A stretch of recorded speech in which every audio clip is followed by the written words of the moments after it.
Hi ಎಲ್ರಿಗೂ ನಮಸ್ತೆ. ಇದು ಶುಕ್ರವಾರದ ಮಧ್ಯಾಹ್ನದ ಮಿನಿ ಬ್ಲಾಗು. ಅಮಾವಾಸ್ಯೆ ಆಗಿರೋದ್ರಿಂದ ದೇವಸ್ಥಾನಕ್ಕೆ ಬಂದಿದ್ದೀವಿ. ನೋಡ್ಬೋದು ಎಷ್ಟೊಂದು ಜನ ಇದ್ದಾರೆ ಅಂತ ಹೇಳಿ. ಪ್ರತಿ ಅಮಾವಾಸ್ಯೆ ಇದೇ ಥರ ಜನ ಇರ್ತಾರೆ. 12ರಿಂದ ಮಧ್ಯಾಹ್ನ 3ವರೆಗೂ ನಾನ್ ಸ್ಟಾಪ್ ಜನ ಬರ್ತಾನೆ ಇರ್ತಾರೆ, ಹೋಗ್ತಾನೆ ಇರ್ತಾರೆ. ಎಷ್ಟೋ ಸಾರಿ ಅಮಾವಾಸ್ಯೆನ ಜಾತ್ರೆನ ಅಂತ ಅನಿಸುತ್ತೆ, ಅಷ್ಟರ ಮಟ್ಟಿಗೆ ಜನ ಸೇರ್ತಾರೆ.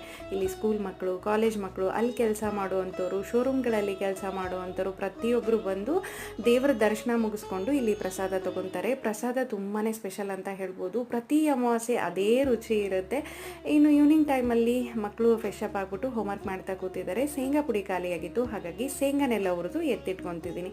ಮಳೆ ಬರ್ತಿದೆ, ಮಂಡಾಳನ ಮಾಡ್ಕೊಡೋಣ ಅಂತ ಹೇಳ್ಬಿಟ್ಟು ನಾನು ಮಂಡಾಳ ಮಾಡ್ತಿದ್ದೀನಿ. ಇನ್ನು ದೇವ್ರಿಗೆ ಹೊಡಿಸ್ಕೊಂಡು ಬಂದಿರೋ ಕಾಯಿ ಏನಿದೆ ಅದನ್ನು ತುರಿದು ಬಾಕ್ಸಲ್ಲಿ ಎತ್ತಿರ್ತೀನಿ. ಮಳೆಗಾಲದಲ್ಲಿ ಬೇಗನೆ ಹಾಳಾಗೋಗುತ್ತೆ, ಹಾಗಾಗಿ ಈರುಳ್ಳಿ ತೊಗೊಂಡು ಬಂದಿದ್ರು, ಅದನ್ನು ಕ್ಲೀನ್ ಮಾಡ್ಕೊತಿದ್ದೀನಿ. Please subscribe. Thanks for watching.